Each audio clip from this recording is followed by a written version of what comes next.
Sa umaabot nga 2025 midterm election sa Mayo, upat ang magpapili sa pagka-provincial governor ning lalawigan sa Misamis Occidental. Una si Bibiano Salvanera, Independent; Samson Dumanhog, National Unity Party; Mark Lister Malandaya, Independent; ug ang kasamtangan nga gobernador ning lalawigan sa Misamis Occidental, Governor Henry Wuminal sa Nacionalista Party. Samtang sa pagka-vice governor, duha ang magpapili nga si Vice Governor Rowena Gutierrez sa Asinso Pinoy Party o Ruel Yap, Independent.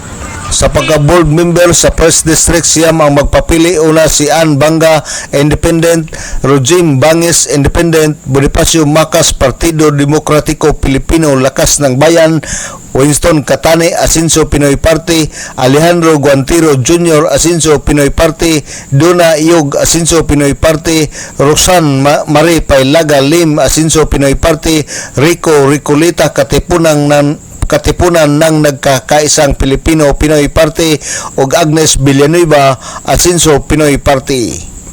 Sa 2nd District ning lalawigan, napulo ang magpapili. Una si Nilo Araco, Independent; Christopher Budjungan, Katipunan ng Nagkakaisang Pilipino Party; Eduardo Sibido sa Asinso Pinoy Party; Jerry Quezon, Asinso Pinoy Party; Calvin Tito Desina, Asinso Pinoy Party; Presley Dilis, Independent; Hinji Estanyo, Asinso Pinoy Party; Nemesio Laylahay, Asinso Pinoy Party; Rocky Medina, Independent; o Robert Taclob, Independent. Samtang sa House of Representatives, duha ang magpapili. Sa 2nd District, si Rudy Luna sa National Unity Party o Sanso Fernando Wuminal, Lakas CMD.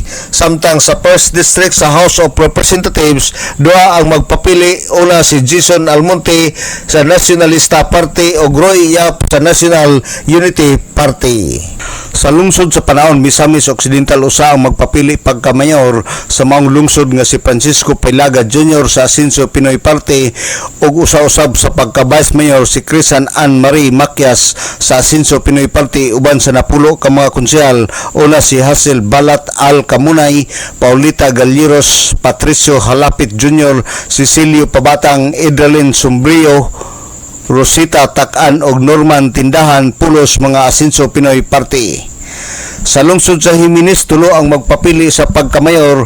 Una si Rosario Balaes, Independent; Jojo Chong, Asinso Pinoy Party; Gloria Birano, Independent; sa pagka-vice mayor at Saria Buko, Independent; Jim De Los Santos, Asinso Pinoy Party; Alex Maulas, Independent.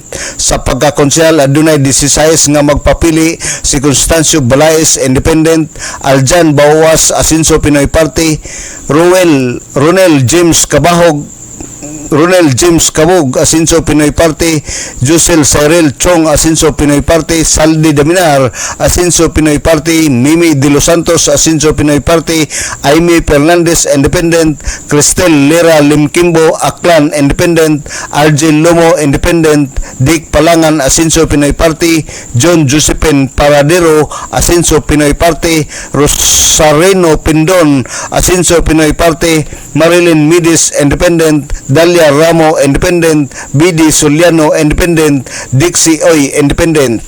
Sa lungsod sa Sinakaban, duha ang magpapili pagkamayor. Una si Lilia Ibanez, Independent; og Dilio Lood sa Asinso Pinoy Party. Og usa sa pagka-vice mayor si Kenny Barkin, Asinso Pinoy Party. Og 12 ang magpapili pagka-konsyal.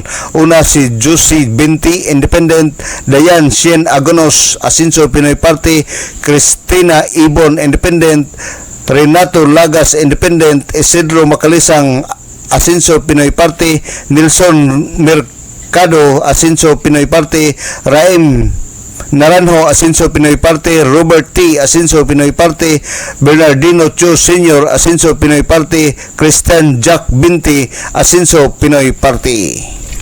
Alang sa DXDD Radio Kampana, ang radyo sa simbahan, WD45 Dudong Bargamento, Danag sa Dakbayan.